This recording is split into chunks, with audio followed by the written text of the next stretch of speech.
AI seems like it burst out of the gate a few years ago, but is it actually the latest chapter in a 300-year trajectory to turn thought into math?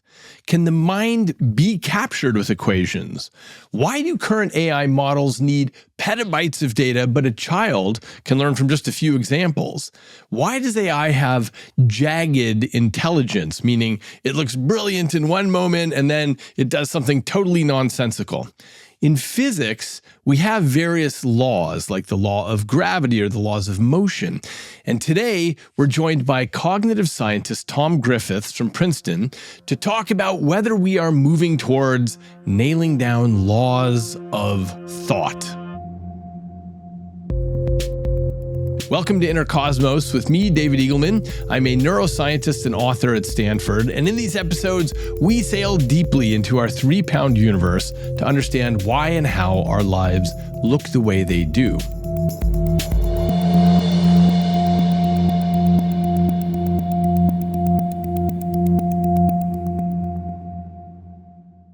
One thing that distinguishes Homo sapiens from all our cousins in the animal kingdom is that we watch the world around us and we try to abstract patterns from it.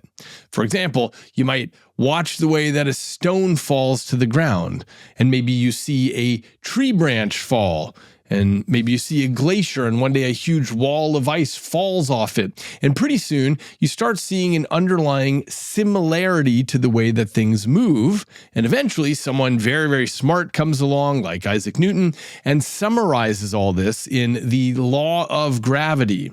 And then the same smart guy, Newton, comes up with the 3 laws of motion. And then another smart person is Einstein. He figures out the conservation of mass and energy, which seems to be another ironclad law. And then we have the laws of thermodynamics and electrostatic laws. And all of this speaks to the great success that we've had as a species in figuring out the lowest level of code that's running in the universe. But for most of human history, the concept of a thought has felt like the most intimate thing we experience and the least tractable thing to study. What a thought is and how it occurs, that seems to live in a different category of mystery from how an object falls. Why? Well, it's because the thought pops into your head and somehow it carries memory and expectation and language and often a feeling, but it feels vaporous and private. It feels like the one thing that will forever escape formal description. But what's interesting is that for centuries, people have tried. There's always been a deep human urge to ask whether thought has laws to it. In other words, does the mind have principles that you can write down? Does reasoning have a grammar to it? Can you describe intelligence in a language that's precise enough that once you understand the rules, you can begin to build with them, like build artificial intelligence? Most of us are old enough to remember that this question of AI once lived in philosophy seminars and math departments, but now it's sitting at the center of our economy. Okay, so what is thought? Can we capture it in formal systems like laws or equations? Do different parts of intelligence come from logic, from learning, from uncertainty, from memory, from prior knowledge, from living inside bodies, from living inside our cultures, from the particular constraints of being a human animal with a short lifespan and limited bandwidth? Our guest today is someone who lives right at the intersection of all these questions. Tom Griffiths is a professor at Princeton, where he directs the Computational Cognitive Science Lab and the Princeton Laboratory for Artificial Intelligence. He has spent years asking how minds work through the different lenses of math and computation and learning, and he's the author of a wonderful new book called The Laws of Thought, which traces the long history of thinkers asking, are there rules to this? Can we understand what human thinking is? In his book, we get the lengthy arc of minds trying to understand mind. This begins millennia ago with Aristotle, who wondered whether logic itself could be mathematized, and Tom follows the trail through the architects of symbolic reasoning, through the birth of computation, through the rise of neural networks, through the realization that probability theory might serve as a language for our beliefs about things. Along the way, in his book, a picture emerges that there may not be just a single tool for capturing their mind, but instead there are different ways of trying to tackle the problem, and each one sheds light on a different aspect of cognition. So we're going to talk about ourselves, human minds, and we'll talk about AI. What kind of intelligence is this, and what is missing? Here's my interview with Tom Griffiths. As soon as you turn thought into math, it becomes something that machines would be able to do. And so our modern AI systems are really a consequence of, that thought that people were having hundreds of years ago of being able to turn thought into something that can be expressed in mathematical terms. And so one of the things that I loved about your book, by the way, is that you really tell stories of all the thinkers. You dive into the lives, you tell them with real color. If you were going to start with one thinker that you think is the most important, who would that be? There are a couple of people who have this sort of enduring influence throughout the book. One of them is Leibniz, who kind of like started this enterprise in some sense. He was really trying to take the idea of logic as expressed by Aristotle and turn it into math, but ultimately failed in doing that. But along the way, he also discovered the calculus, which turned out to be really important when people wanted to make neural networks that could learn from data. It turns out that the trick for doing that is actually a trick that Leibniz had figured out all that time ago. And then another, key figure here, as might be suggested by the title of the book, is George Boole, who was a 19th century mathematician. He was a school teacher for most of his life and did a lot of serious math on the side and sort of, had a big effect on the history of mathematics. But he was really the person who then first solved that problem that Leibniz had posed. And in addition to the impact that work had, he's also the great grandfather of Geoff Hinton, who was one of the people who played an important role in developing these algorithms for learning from neural networks. And so you could make an argument that without Boole, we would be a fair way, back from where we are today. Interestingly, when most people think about Boole, they only know about Boolean numbers. They know about 0 and 1 binary numbers, and that's essentially the extent that they think. But he was quite celebrated in his life, right? Even though he was a headmaster and not formally involved as a professor, am I correct about this? He nonetheless was quite recognized as a mathematician. Yeah, he became a university professor later in his life, but spent most of his life as a teacher and a headmaster. But yeah, he won a gold medal in mathematics from the Royal Society. It was a very prestigious award. And was this amazing person who was having these high-level correspondences with the leading mathematicians of the day while holding down his job running a small school. Yeah. Now, in the book, you essentially use 3 different frameworks. What phenomenon does each framework explain unusually well? The 3 frameworks I talk about in the book are what I call rules and symbols, which is what we've been talking about, this kind of approach that stems out of logic, where the idea is that you're going to be able to write down some rules that characterize the structure of thought. And by following those rules, you end up, with interesting consequences.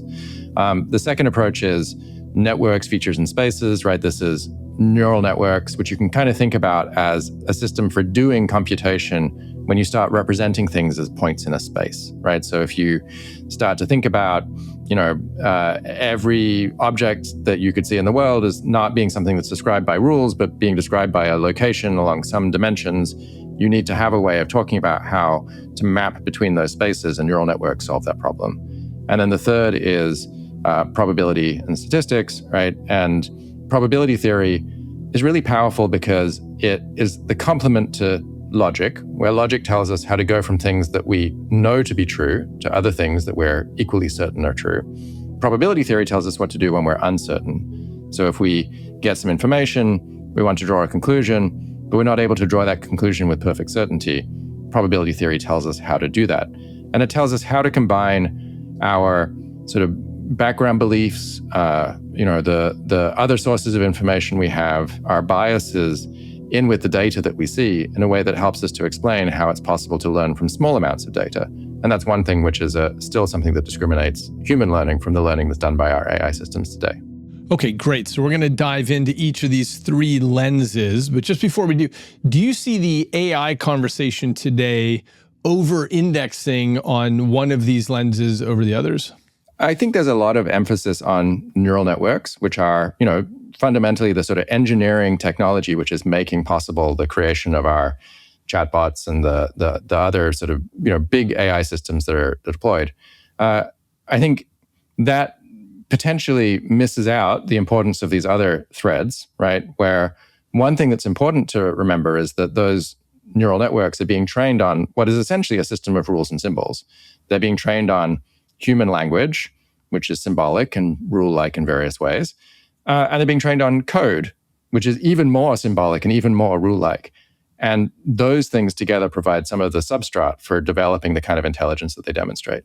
And then the way that they're trained is by learning to predict the next token, right? The next word or part of word based on what they've seen so far. And that way of training them is actually using probability theory. So that's a probabilistic problem because you're making a guess about what the next thing is going to be based on the things that you see. And so that's an important ingredient in their success as well, is that they're essentially learning to approximate a big probability distribution. So let's dive into the first one, rules and symbols. So take us back to the original urge. Why did early thinkers believe that this could be used to explain thinking? I think a lot of the draw of rules and symbols was that really was in some way what mathematics was to people, right? So Leibniz, part of the reason why he wasn't able to solve this problem of figuring out how to turn thought into math is that what he thought math was, or the kind of math that he was trying to use to solve that problem, was really arithmetic, right? And arithmetic was kind of like the model that they had for a mathematical system. So you can think about ideas being added together or subtracting one idea from another, and really thinking about the operators that you're using as being the things that are sort of coming from this familiar mathematical language. And so I think part of the reason that we end up with that approach is because of the kind of math that has been successful in other settings, right? Where we need to do arithmetic to, that's a good description of certain kinds of things that human minds do. Boole had the insight that you needed a different kind of algebra in order to describe thought. And then that's what leads to modern mathematical logic. But it's still in this kind of symbolic language. Although Boole also talked about probability theory as being important for capturing languages as well. So I think it's really more about what are the kinds of mathematical systems that it was sort of straightforward to formalize and that gave us something that we could try to map thought onto. And that's what we do as scientists, is often taking mathematical systems that mathematicians have defined for us and then saying, I think this mathematical system maps onto the thing that I want to understand. And so trying to establish that correspondence in order to then allow us to derive its consequences. So speaking of rules and symbols, so thinkers like Newell and Simon, they popularized this idea of goals and sub-goals. What did that viewpoint get exactly right about human problem solving? So now we're fast forwarding a bit, right? We have Boole figuring out the structure of logic. That turns into, lots of people then sort of turn that into a sort of mature theory of logic. You get Alan Turing kind of turning this into a theory of computation, thinking about what an abstract mathematician is doing when they're doing something like logic and thinking about how you can make a machine do that. And then we have people starting to realize that, as digital computers are being developed, maybe those provide a good model for how thinking works in general, and then trying to use a computer as a sort of foundation for thinking about things like how people might solve problems. And so Alan Newell and Herbert Simon were influential cognitive scientists who did exactly that. They had this idea that maybe there was a way that you could make computers smarter by using insights from human cognition, but also get a better understanding of what humans are doing when they're solving problems by using the sort of ideas that come from things like computer programming. And so they set up, this, when we're trying to solve a problem or prove a mathematical theorem or play a game of chess, they set this up as a problem of searching through a tree of possibilities, where what you're doing is making choices, and then each of those choices gives you a new set of choices, and each of those choices gives you a new set of choices. And the hard thing is finding a path through those choices that leads to the point that you want to end up at. And so that's something where you can take inspiration from how human mathematicians solve problems. You can take inspiration from the kind of, tricks like working backwards from the end towards the start, right? Those were principles that they were able to use to try and explain these aspects of human cognition, as well as making the machines work better. Okay, but then one of the things that happened is that at least in one of these attempts, it ballooned into 25 million rules. And so what does that teach us about the shape of human intelligence? This rules and symbols enterprise, right? The sort of appeal that this had was that maybe one day you could just write down all of the rules that you need to write down, and then you've characterized how intelligence works, right? So it's just a matter of getting enough rules in a way that's very reminiscent today, right? Of, the way that our modern AI systems are being made is by training them on more and more data, right? Feeding in more and more language. There was a hope that you could just document all of the rules that you need to capture the structure of human knowledge. And so that led to, companies being started to try and engage in that enterprise. Ultimately, I would say unsuccessfully, but giving us some kind of characterization of particular subsets of human knowledge. And so I think the thing that came out of that enterprise was revealing that maybe you need something more than just rules, right? That maybe thinking about logic as a basis for our model of intelligence was missing something. It's an approach that worked really well for certain kinds of problems, like doing arithmetic, playing games of chess, but it didn't work very well for other kinds of problems, like figuring out what you're seeing in the world, or actually learning language, or these other kinds of things. And so this is what leads to your second lens, which is neural networks. And you talk about these as having, a boom and bust history. So first, what happened in the last decade that allowed them to turn into the dominant paradigm? The big breakthrough in the last decade was really about being able to make bigger neural networks that could be trained on more data in a way that could scale, right? And so bigger here means what these are. An artificial neural network is a set of units that are communicating with one another. They're communicating along weighted connections. Imagine how neurons are connected in your brain, and those neurons are connected to one another and sending each other signals. An artificial neural network is basically simulating that kind of structure inside a computer. And so for a long time, the history of neural networks has been one of people figuring out how to make bigger neural networks work. So the very first, learning neural networks, they had a learning algorithm that worked for one layer of weights. And then there was a breakthrough in the 1980s that meant now you had a learning algorithm that could work for multiple layers of weights, but it didn't work for very deep neural networks with lots of layers of weights because I can sort of explain the technical reasons behind it, but it's sort of the basic algorithm didn't quite work.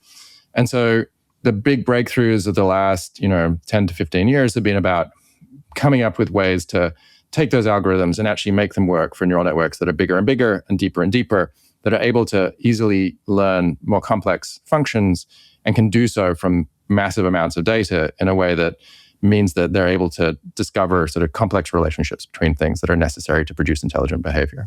And so what do these neural networks capture about cognition that symbols missed, especially in terms of things like similarity and fuzziness and graded concepts? Fuzziness is a really good way of describing it. It's that, if you ask somebody, whether something is a piece of furniture, they're going to say, if you show them a chair, they'll say, yes, definitely a piece of furniture.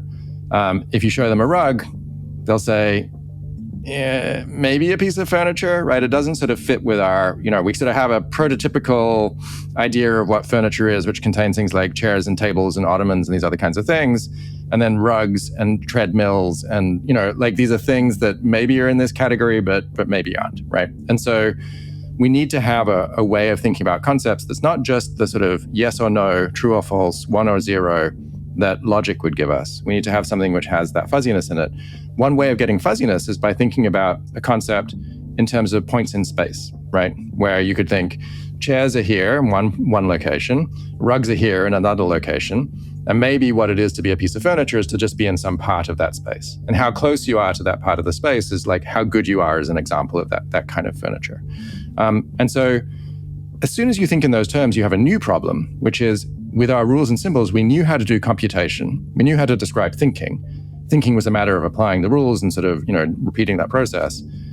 But we don't have a way of doing computation in spaces, and that's what neural networks give us. So you can kind of think about a space corresponding to the activation of the units inside this neural network. How much input each neural unit in that neural network is receiving and how much of a response it's making. That characterizes some kind of space. And the neural network gives us a way of mapping from the inputs that it's getting to some output. So you could put in, your picture of a chair, and it maps that to some point in space, and then it sort of produces out an output that corresponds to, yes, this is a piece of furniture. And because those outputs can now be continuous values, you can capture the fuzziness and other kinds of things that you want for your concepts. And so in what sense are these modern systems, these artificial neural networks, learning? And in what sense are they doing something that's maybe categorically different from how children learn? This is a fundamental question, right? That's the kind of thing that we cognitive scientists think about a lot. And I think that AI researchers are starting to care about a lot too, which is, what are these sort of meaningful differences between human minds and human brains and what we're building in these AI systems or these sort of artificial brains? I think one very salient difference is the amount of data which is needed for a human to learn language compared to the amount of data you need to put into a neural network. So if you take a system like ChatGPT, right, one of these chatbots, those systems are trained on the equivalent of something like 5,000 to 50,000 years of continuous speech, right? There's sort of massive amounts of data that are going into that system. So it's like on the order of 1,000 or 10,000 times as much data as a human child might get in order to learn language. And the reason is that those artificial neural networks are really kind of like undifferentiated learning machines. You can take that same kind of neural network, you can get it to learn all sorts of different kinds of things. It works really well for learning language, but you can use it to learn something about vision or something. You can sort of take all sorts of problems and give it to them, and it can learn how to do that. And so as a consequence, they have weak, what we call in cognitive science and machine learning, inductive biases. They're not biased towards any particular solution to the learning problem. And human brains have stronger inductive biases for things like learning language, right? We're sort of disposed towards certain kinds of things, which are human languages. The things that we call human languages are the things that we're disposed to learn. And as a consequence, we're able to sort of narrow down the space of possibilities in a way that means that we're able to learn from less data. Okay, this makes a great segue to the third lens. So you talked about rules and symbols, and you talked about artificial neural networks. The third part of your book is about probabilities and statistics. So why did probability become an attractive candidate language for thinking about cognition? Probability theory is a good way of answering certain kinds of why questions that we might have, right? So, and the reason is that it's a way of characterizing how a rational agent should make an inference. So all the way back in the 18th century, British nonconformist minister, the Reverend Thomas Bayes, had this radical idea that you could talk about, again, like take a mathematical system, probability theory, which we would use for describing what happens when you roll dice or flip coins, right? Sort of language of gambling, and saying, oh, in fact, that mathematical system might also be a really good system for describing how beliefs work. And so what he was interested in was, if you think about a belief as, a degree of belief, right? You can say, oh, I think it's going to rain tomorrow. And I'll put that on a scale which goes from 0 to 1, where 0 is, not going to rain, and 1 is 100% it's going to rain tomorrow, right? That is a belief that you've expressed in the form of a probability. And now, if you, wake up in the morning and look out the window and you see gray storm clouds, you've got a new piece of data. You need to revise your beliefs. And probability theory actually tells you how to do that. It says, for each hypothesis, right? So our hypotheses here are, it's going to rain or it's not going to rain, right? You're going to modify that belief based on how likely the data is that you saw if that hypothesis were true. So because gray storm clouds are more likely if it's going to rain that day, we should increase our belief that it's going to rain. And as a consequence, we'll end up with a number that's a little bit higher than the number we had before. And probability theory tells us how to do that. There's a principle of probability theory called Bayes' rule, after the Reverend Thomas Bayes, that tells you how to take your original beliefs and then turn them into the beliefs that you get after seeing data. And that turns out to be exactly the tool that you need to answer these kinds of questions about how inductive biases work, right? So how is it that children are able to learn from less data than our neural networks? Well, it's a consequence of, these things that we can describe using different probabilities being assigned to different hypotheses, where those hypotheses correspond to the structure of the languages that are being learned. And when people call humans irrational, what changes if we look at mistakes as resource-limited inferences? This is one of the things that I explore in my my own research, is this question of how we should actually think about rationality for real agents, right? And this is relevant if you're building an AI system or if you're just trying to understand human behavior. So I think, like I said, probability theory gives us a characterization of what you should do as an ideal rational agent, but that assumes that you have infinite computational resources.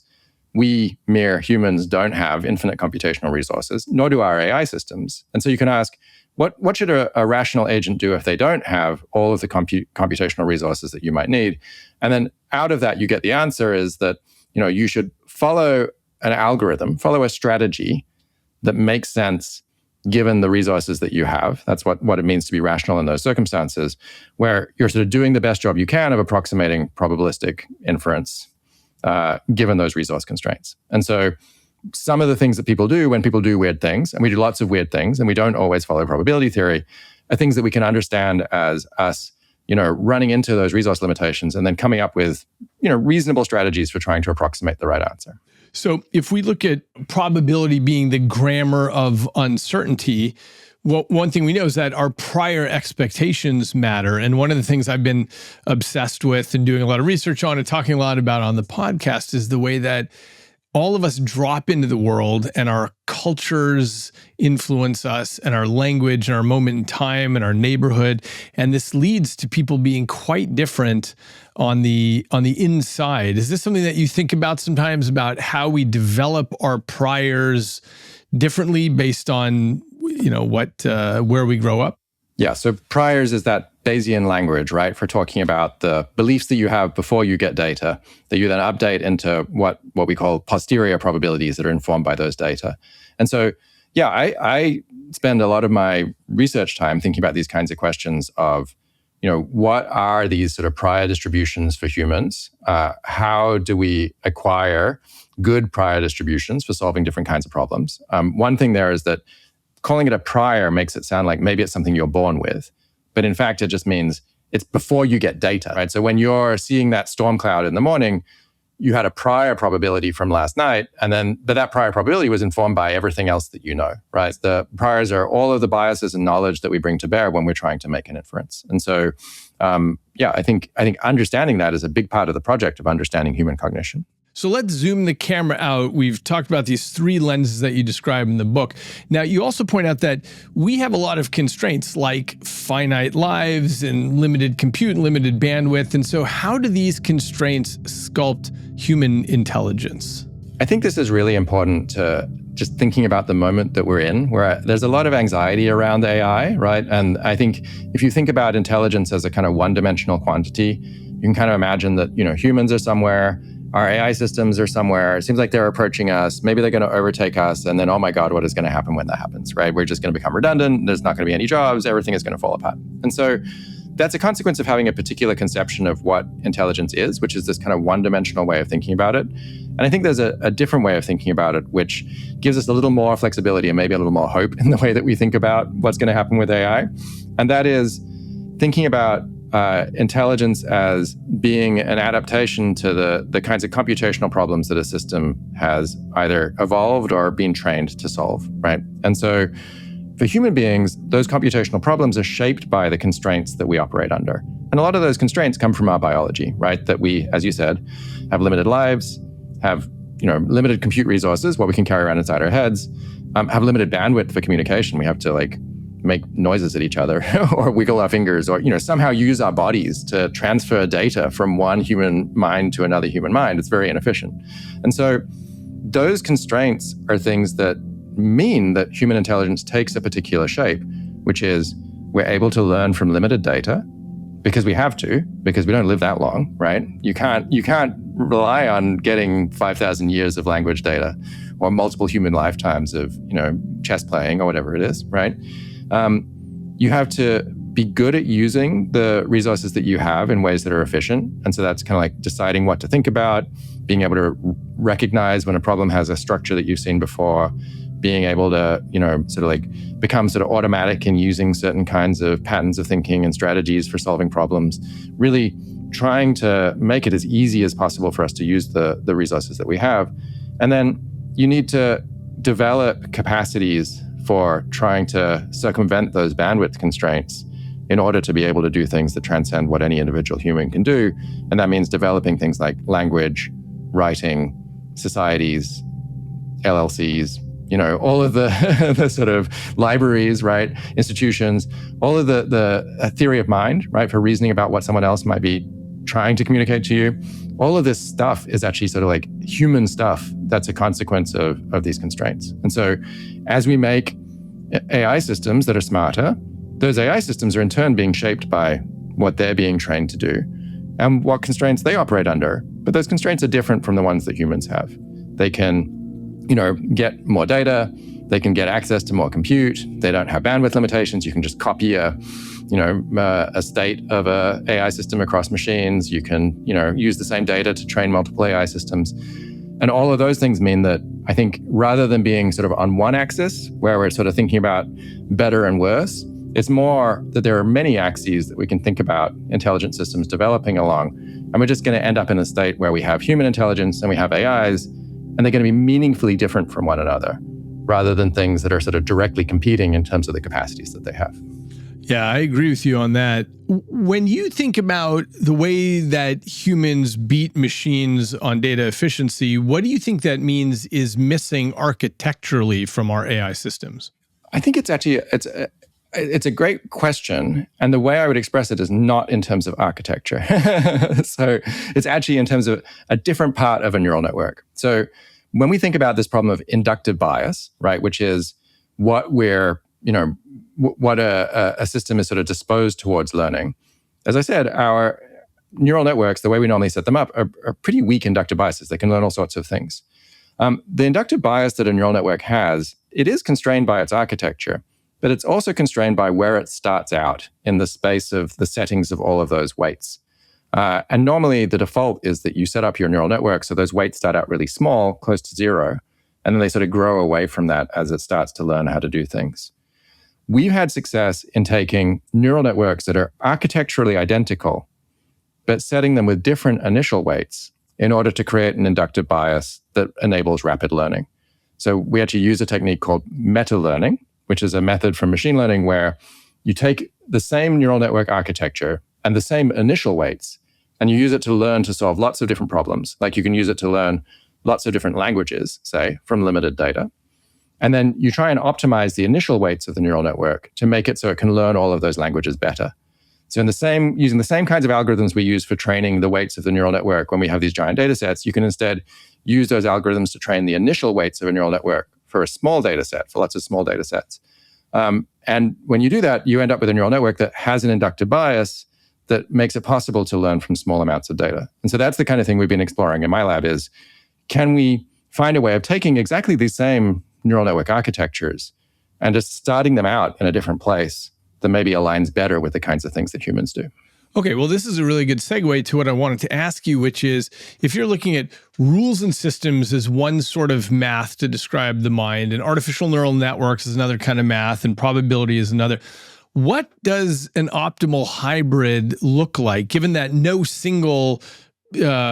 one of these describes everything about what's going on with the mind? So what does the hybrid for an AI system look like in 2026?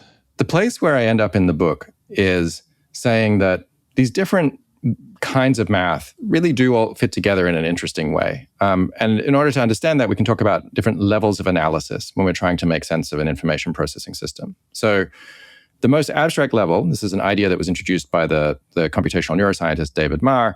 He said, the most abstract level is just thinking about the problem that the system is solving and its ideal solution, right? And I think logic and symbolic systems and probability theory give us a good way of characterizing the kinds of problems that minds have to solve, right? They, probabilistic inference because we have to make these uncertain inferences, and then logic as a way of characterizing the kinds of things that are in the world that have this rich structure of, like a sort of combinatorial structure that you get from having symbols and rules that combine together with things like language and dance and all of these, structured things. Even, if you look at trees, you can see they have like recursive structures that are expressed in them, right? So these kind of occur in nature and are important to be able to understand.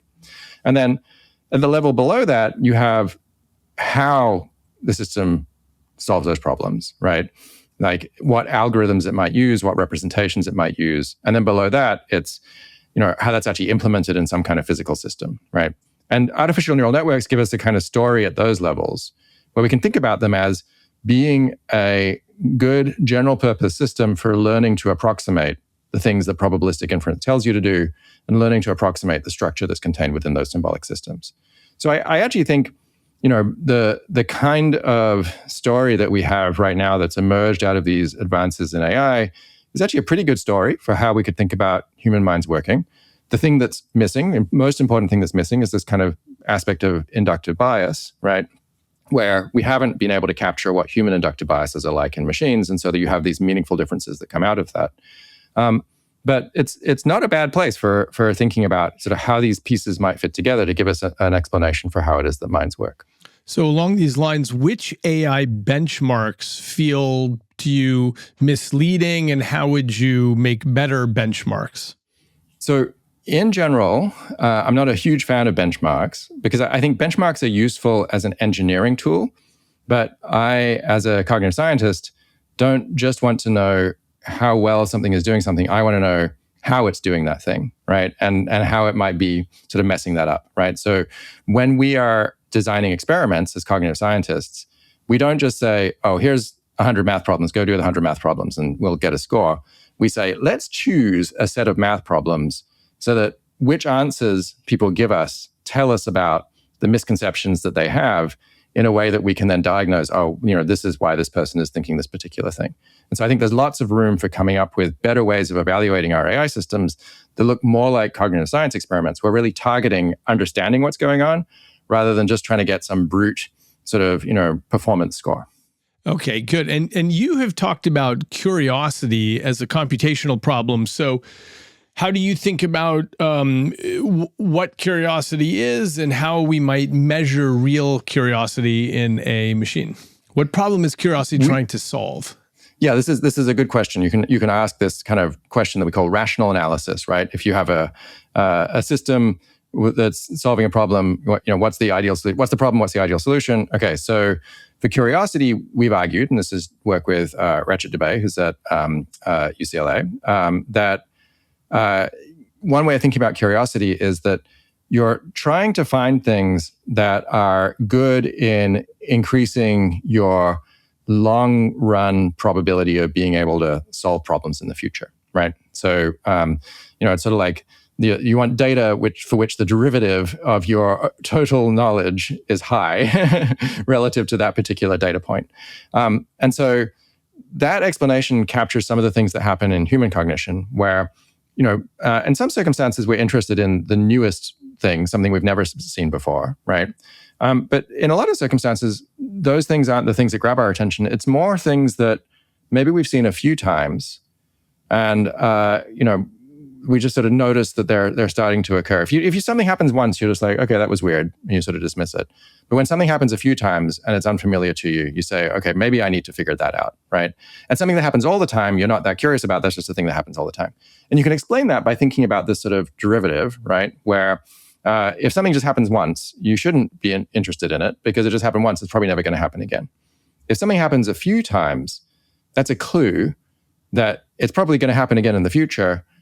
And you've not seen it enough to actually know what's going on. And so paying attention to that is good in terms of that derivative of your future knowledge.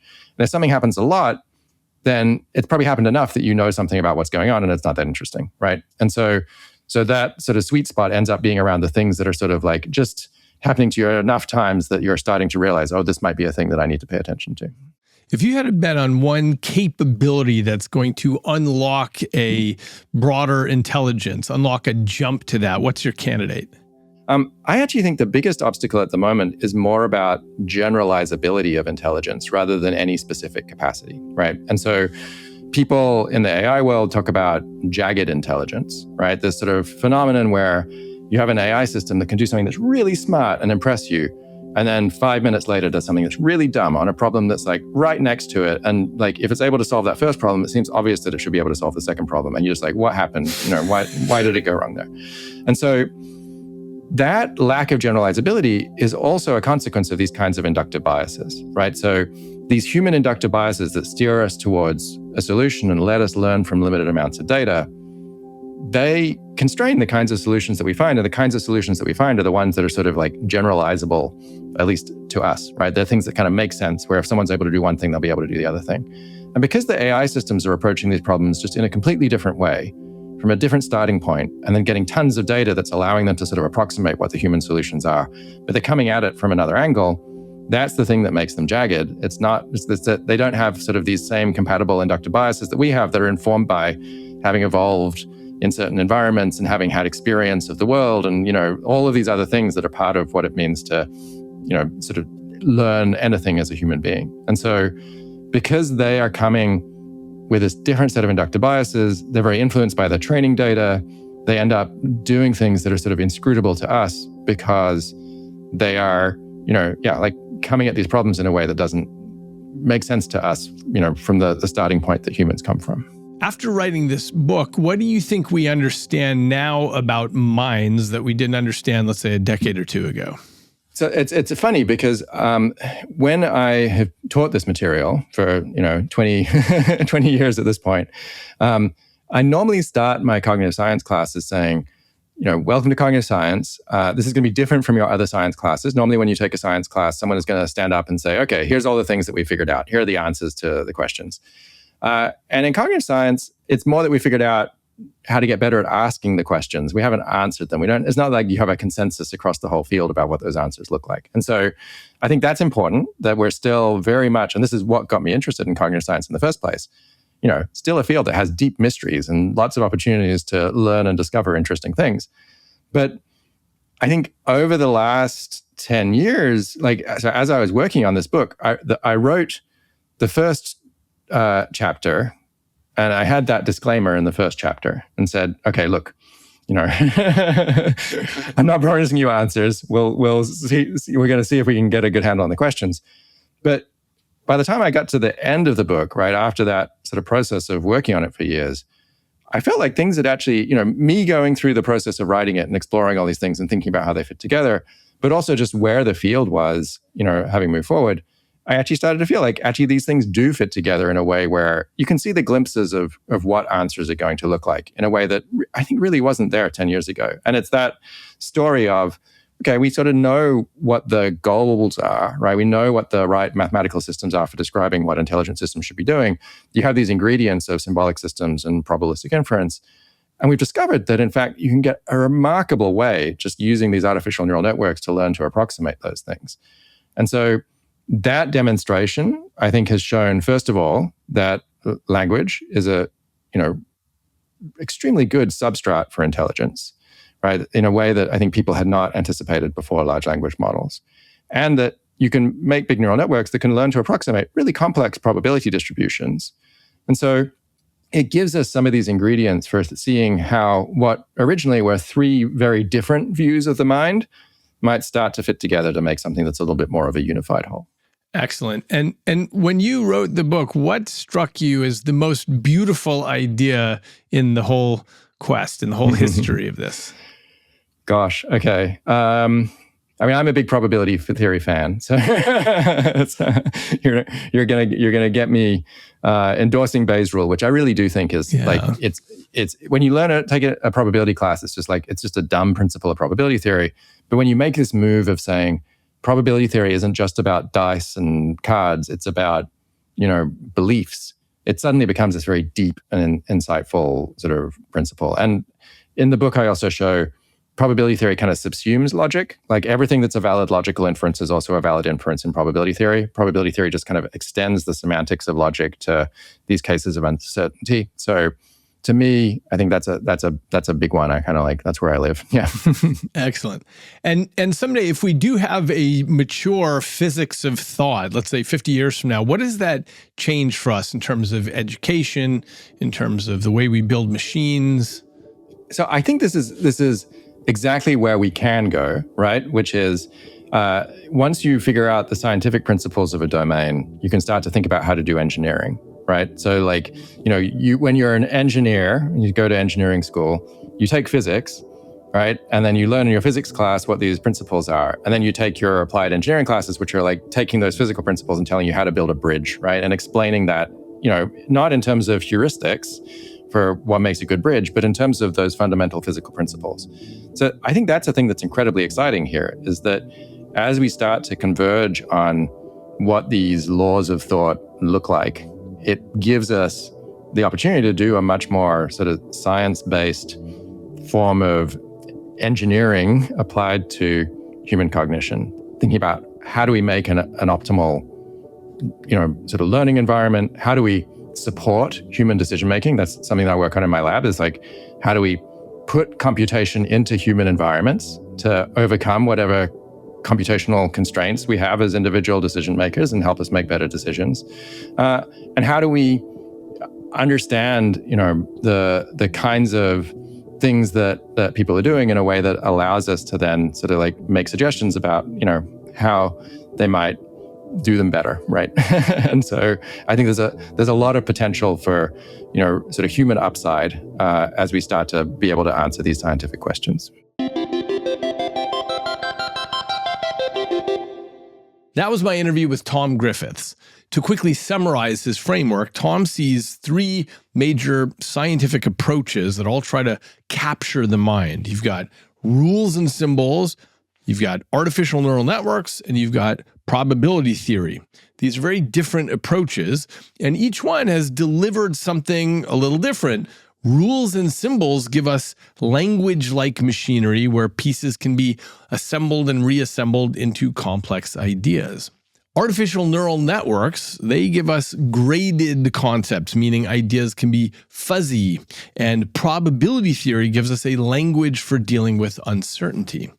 Now, what's interesting is that human minds seem to traffic in all of these modes. We use structured symbols. We also use graded concepts. We also revise our belief as new evidence comes in. And part of that is that we move through the world with prior beliefs shaped by our history, our culture, our language, our neighborhood, our moment in time. So none of these models by themselves are the final answer. And what this means is that, like most scientific stories, this is one about humility. Tom's book illustrates how every generation arrives with some new formalism, some new piece of math, some new model that's powerful enough to illuminate an area of mental life. And for a moment, it feels like, hey, the whole mystery is finally collapsing. But then the spotlight widens and we see more terrain. So what I love about this conversation is that it can leave us with a sense of progress and a sense of wonder at the same time. We feel a convergence of different fields, and we can also feel how large this subject remains. Cognition is still a field in motion. So let's look at the big picture. When the field of physics matured, we could then build bridges and airplanes and power grids because we had firm principles to build on. So once the laws of thought come into clearer view, what becomes possible for education and for decision-making and for tools that help us reason more effectively? So here we are at a very cool moment in history where the old dream of formalizing thought has escaped the library and shown up in everyone's laptop. The big thinkers of centuries ago could sort of squint and see the outline of the project, and now we're living much more squarely right in the middle of it. If there truly are laws of thought, they're going to teach us about our machines, but more importantly, they're going to teach us about ourselves. Because although it's sometimes tempting to view the mind as a ghostly exception to the universe, the mind presumably is part of the universe, and it is lawful and wondrous and discoverable. And every step towards understanding it enlarges the human story. Go to eagleman.com/podcast for more information and to find further reading. Join the weekly discussions on my Substack and check out and subscribe to Inner Cosmos on YouTube for videos of each episode and to leave comments. Until next time, I'm David Eagleman, and this is Inner Cosmos.